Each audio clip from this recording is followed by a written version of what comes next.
唔知大家有冇試過一種感覺呢？就係你慢慢大個之後呢，就會發現呢個世界好多嘅規則，其實都唔係以前你以為嗰一套。大家細個學校教你做人最緊要誠實力，只要你肯捱，就一定會有回報。但係大個之後你就會發現，現實世界其實係有另一套邏輯嘅。有啲人未必係最努力，但可能佢係好識得揾錢；有啲人未必係最善良，但佢好識得利用規則；有啲人未必係最有才華，但佢好識得睇穿人生。今日我想講《猶太商法》呢一本書，某程度上就係將呢一套現實世界嘅語言好直接，甚至係有少少殘酷咁樣講出嚟。作者係日本嘅藤田田，佢唔係一個學家，都唔係一個哲學家，佢係一個商人，係真真正正做過大生意嘅商人。佢最出名嘅事就係將麥當勞帶入去日本度。今日你睇下日本嘅麥當勞，好似已經係一件好自然嘅事，但係你要諗下喺當年日本根本就冇漢堡嘅文化，日本人唔係天生就中意食美式嘅快餐嘅。呢件事之所以會成功，唔係因為藤田田好熱愛漢堡，而係因為佢睇得到一樣更加深嘅嘢，就係人係可以俾人重新教育，需求都可以重新俾人包裝。市場唔係等你嚟去到發現嘅，市場係等你嚟去到創造。而猶太商法呢一本書都一樣，表面上佢係講緊做生意，但係其實佢想講嘅嘢係，如果你要理解金錢，就要先要理解人；如果你要理解市場，就先要了解慾望；如果你想理解成功，就要先理解嘅現實究竟係點樣運作嘅。呢本書唔會俾任何嘅希望你。好多人一講商業，可能就會講夢想啊、使命啊、價值啊，但係藤田田呢就唔係嘅。佢一開口咧就係數字、需求、合約同埋現金流。佢對呢個世界係冇幻想，佢好似一路都喺度提醒緊你。你以為呢個世界係講道理，但其實呢個世界係講交換。你對人好，唔代表個事情一定會俾回報你。你好有理想，唔代表銀行會借錢俾你。你付出好多嘅努力，都唔代表你一定揾得到錢。因為市場最終就唔係睇你辛唔辛苦，佢睇嘅係你解決咗啲乜嘢問題，你滿足咗啲乜嘢嘅需求，你甚至係創造咗幾多嘅價值，你有冇能力去將呢一樣嘅價值變成現金流。呢一本書最殘酷，但係亦都係最真實嘅地方，就係佢逼你放低一種幻想。就係只要我夠努力就一定會成功，只要我夠好就一定會有回報，係唔會嘅。世界對你好唔好，好多時候唔係睇你值唔值得，而係睇你識唔識規則。呢一本書入邊呢，有一句好出名嘅嘢，世界上冇所謂乾淨嘅錢或者污糟嘅錢。我第一次聽其實係會有少少唔舒服，因為我哋由細到大都係俾人教育，有啲錢係乾淨錢，有啲錢係感覺上高尚啲，係真係乾淨嘅，有啲錢就反而係低俗啲。例如做老師、做護士、做律師、做公務員、做消防呢啲錢係相對地俾人感覺係乾淨啲嘅。但係相反呢，喂，你做保險、做地產、做交易呢啲就會俾人感覺係俗啲嘅。但係咧，藤田田其實係想講呢啲嘅感覺全部都係你自己個人加上去嘅感情。金錢其實本身只係一種結果，係社會交換價值之後嘅一個數字嘅反應。你可以唔中意某一啲嘅行業，你可以有道德嘅判斷，但如果一直用厭惡感去理解金錢，你會永遠都睇唔清呢一個市場。都有啲人係咁噶，即係口講就話唔在乎錢，但其實實際上日日都俾錢去困住咗嘅。即係一方面就覺得哇講錢好老土，一方面就羨慕有錢人嗰種自由，但係另一方面就好抗拒任何帶有商業味道嘅嘢。咁藤田田就係想打爆呢一種矛盾，佢唔係叫你拜金，佢係叫你承認錢唔係神，但係你絕對唔可以扮睇佢唔到。正面咁樣去了解金錢，你最後都只會俾金錢去到控制住。係相反，呢一本書最容易記得嘅一句句子就係女人嘅錢係最容易賺，嘴巴嘅商品呢啲咁嘅句子啦。但係我覺得，如果你真係想由打工佬變成一個經營嘅佬，最應該明白嘅係，反而佢講現金主義嘅呢一部分。藤田田一直係強調生意最重要嘅唔係名氣，亦都唔係規模，都唔係市值，係現金。因為佢話到咧，生意唔係生活喺一個新聞稿嘅入邊啊，生意係生活喺銀行戶口入邊。哪怕你嘅公司講到幾大都好，如果你下個月出唔到糧，你就係有問題啦。你個品牌幾多人認識都好，如果你啲貨紮住咗，租金又要交，人工又要出，成本上升，咁其實你都係會窒息㗎。咁銀行係點睇你呢？銀行係唔會理你幾有夢想，銀行都唔會睇你嘅故事有幾咁感人，銀行更加唔理你話自己未來有幾多次潛力。銀行只係睇你財政嘅結構健唔健康啊，你負債重唔重啊，你手上有幾多現金流，你有幾多調動到嘅資金，你一旦有風險，你頂唔頂得住呢？即係話你喺銀行眼中嘅值唔值錢，唔係睇你有幾威，公司有幾大，係睇你有幾咁穩定。呢樣嘢其實唔只適用於公司嘅，其實對一個普通人都一樣㗎。你人工高，但係就唔代表你財政健康。真正決定你抗風險嘅能力咧，其實唔係睇你表面嘅收入嘅，係睇你有幾多嘅流動性。陳甜甜講現金主義咧，其實係講緊一個好深嘅人生嘅問題。你而家過緊嘅生活係建基於穩定啊，定係建基於運氣呢？咁好啦，我哋翻返去啱啱嗰度，點解佢話要鎖定女人同埋嘴巴呢？其實佢唔係真係咁嘅意思，佢係講緊人係會為感覺而去埋單嘅。呢一本書最容易俾人批評，亦都係最容易俾人誤解，就係呢幾句啦，即係鎖定女人嘅產品，鎖定嘴巴嘅產品，人係要掌握慾望。如果你用去睇，你就覺得哇好市儈，甚至係好低俗。但係其實你拆翻開嚟睇咧，其實係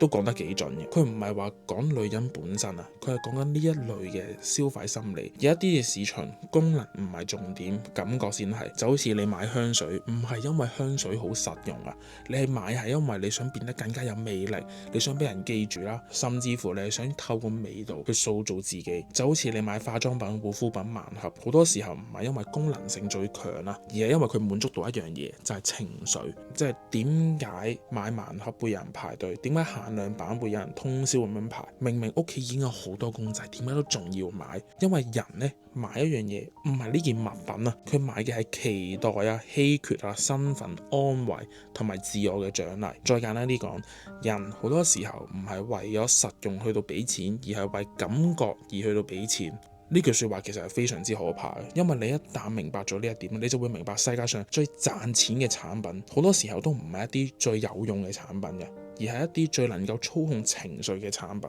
而呢一本書就係好直接咁樣話俾你聽，如果你唔理解人係為乜嘢感覺而埋單，你永遠就會停留喺功能嘅層面，而功能嘅市場通常競爭係最大，而且利潤係最低嘅。另外喺書入邊提到200法則，其實再準確啲係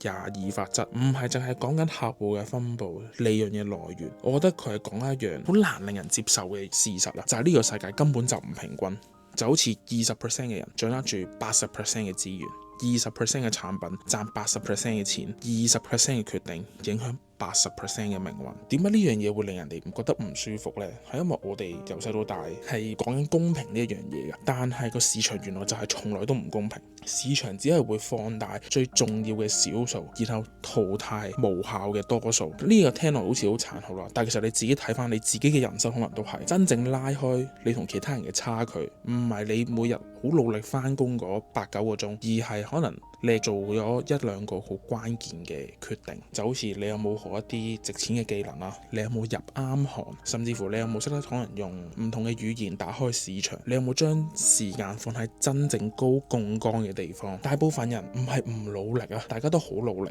但係努力得太平均，乜都做少少，乜都唔夠深。而陳甜甜嘅邏輯就係商人呢，就係要有能力去 cut 咗一啲冇效嘅嘢。如果產品唔值錢咪 cut 咯，方向唔啱咪 cut 咯。問題係普通人最難嘅，從來都唔係做選擇，而係承認自己往往擺最多時間努力嘅地方，其實可能係白費心機。所以200法則呢，其實最痛嘅地方唔係數字，而係佢逼你問自己，你最嘥時間嘅地方係咪真係有價值呢？咁喺本書入邊呢，講合約係講得非常之重。即係如果你睇晒成本書，其實佢合約呢一樣嘢係由頭貫穿到落尾嘅。咁呢，佢話對於猶太人嚟講，合約係非常之重要，甚至係近乎神聖嘅存在。好多人會覺得誇張，但係你認真咁樣諗，猶太人點解咁重視合約呢？因為合約嘅本質就係將模糊變成清楚，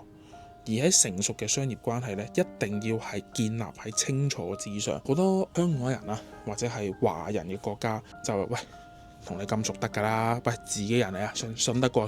最後咪賴嘢咯。好多陣時候就係因為以為對方會明，但係商業嘅世界係唔可以靠以為呢一樣嘢㗎。你越重視合約，其實唔係越唔相信人，而係你越尊重個風險，你就會明白一樣好重要嘅嘢，人係會變，處境都會變，利益會變，甚至乎感情都可以會變。所以真正長久嘅合作呢，其實就唔係建基於喺感覺，而係建基於喺規則上面。呢樣嘢其實好值得大家去思考，因為我哋好多時候都會覺得，喂，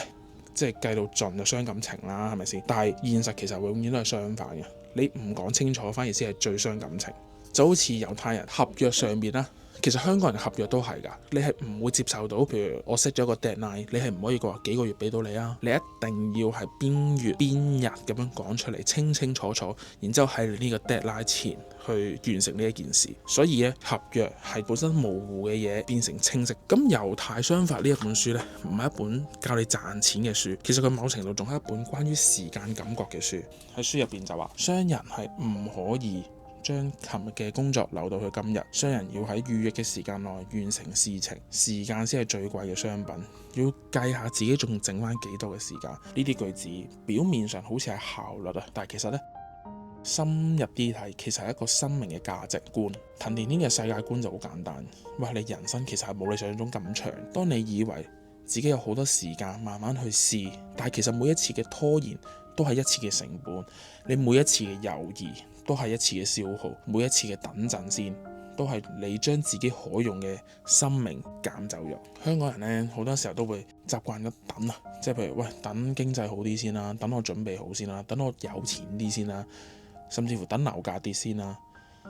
但係問題就係你永遠都唔會準備好啊！真正商人嘅思維唔係衝動，係要明白世界係唔會等你嘅，所以你每一步都要對時間係有感覺。呢一個對時間有感覺，其實係同對數字有感覺係一樣咁重要。因為去到最後，最貴嘅資產唔係錢，而係你仲有冇時間去改變自己。講到呢一度，咁我就想講下我自己對呢本書嘅感受啦。猶太商法最有價值嘅地方就係佢逼你撕開咗好多偽善嘅包裝，佢逼你承認人係真係會為咗感覺去諗俾錢，市場亦都真係唔講感情，銀行都真係淨係睇你嘅財務健唔健康，規劃真係比立場重要，甚至乎現金流真係比面子重要。如果你一直係生活喺我覺得、我相信應該係呢一種模糊嘅語言入邊呢，咁呢本書呢就好啱你睇啦。但係同時佢最危險嘅地方都係呢一度，因為當你開始睇穿咗人性，當你慢慢有能力去利用人性嘅時候，你就會知道原來焦慮都可以賣產品，孤獨就可以賣陪伴，虛榮就可以賣品牌啦，不安亦都可以賣身份。你就會開始明白點樣令個人可以唔理性咁樣去俾錢你。所以呢個我先係覺得最值得思考嘅地方。呢一本書佢唔會幫你答啱啱所有嘅問題，但佢只會俾呢一個工具你自己去揾。但係你點樣將呢個工具變成一個武器，定係變成一個價值呢？咁呢個就唔再係一個商業嘅問題，呢個係一個人格嘅問題。最後我想問大家一條問題：如果有檔嘢，你明知佢係利用緊人嘅焦慮啊、虛榮同埋不安去到賺錢嘅話呢，但係佢可以令到你3年內財務自由，你會唔會去做呢？再直接啲咁講，即係你有能力去揾快錢嗰下，你可唔可以守得住自己呢？如果中意呢條片嘅話，記得 like、share、subscribe。我哋下一次再講下一本書。拜拜。